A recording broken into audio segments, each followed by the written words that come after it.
กินกล้วยเวลาไหนถึงจะดีต่อสุขภาพรู้แล้วอาจจะคิดใหม่ชีวิตคุณเปลี่ยนได้แค่การกินกล้วยนายโอลิแชร์ออนพรีเซนต์สวัสดีครับสำหรับใครที่เข้ามารับชมอย่าลืมกดแชร์ไลค์ซับสไคร b e และกระดิ่งแจ้งเตือนด้วยนะครับเอาละไปรู้จักกันเลย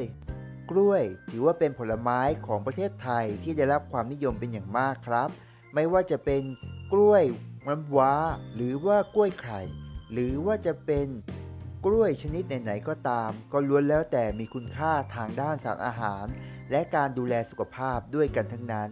แต่ใครจะทราบบ้างไหมครับว่าการรับประทานกล้วยในแต่ละครั้งในช่วงเวลาใดบ้างจึงจะดีต่อสุขภาพอย่างแท้จริงในวิดีโอคลิปนี้เรามีมาบอกครับกับการรับประทานกล้วยที่ถูกต้องถูกเวลาและมีประโยชน์ถูกเวลาอันควร ถ้าหากใครชอบรับประทานกล้วยตอนเช้าตั้งแต่เวลา 6 โมงจนถึง 9 โมงเช้าแล้วก็คุณสามารถได้รับคุณประโยชน์ของกล้วยต่อวันที่สามารถช่วยกำจัดของเสียบำรุงร่างกายและสามารถช่วยให้คุณ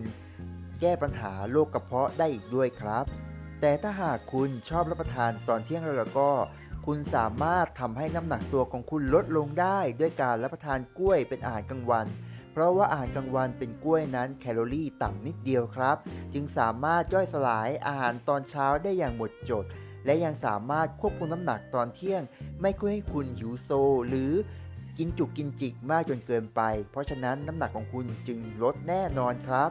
และสุดท้ายนะครับการรับประทานกล้วยตอนเย็นหรือตอนก่อนนอนก็จะมีประโยชน์ทางด้านการดูแลสุขภาพของลำไส้คุณจะขับถ่ายสะดวกและกำจัดปัญหาเรื่องหน้าท้องได้อีกด้วย รวมไปถึงปัญหาเกี่ยวกับสุขภาพลำไส้และกระเพาะอาหารของคุณก็จะไม่เกิดขึ้น โดยเฉพาะโรคภัยไข้เจ็บเหล่านั้นก็จะไม่มีอีกต่อไปครับ เป็นอย่างไรบ้างครับกับประโยชน์ของกล้วยที่รู้สึกว่าจะไม่กล้วยเลยนะครับสำหรับใครที่ชื่นชอบวิดีโอคลิปนี้อย่าลืมกดแชร์ไลค์ Subscribe และคอมเมนต์ด้านล่างคลิปด้วยนะครับขอบพระคุณมากครับที่เข้ามาติดตามและรับชม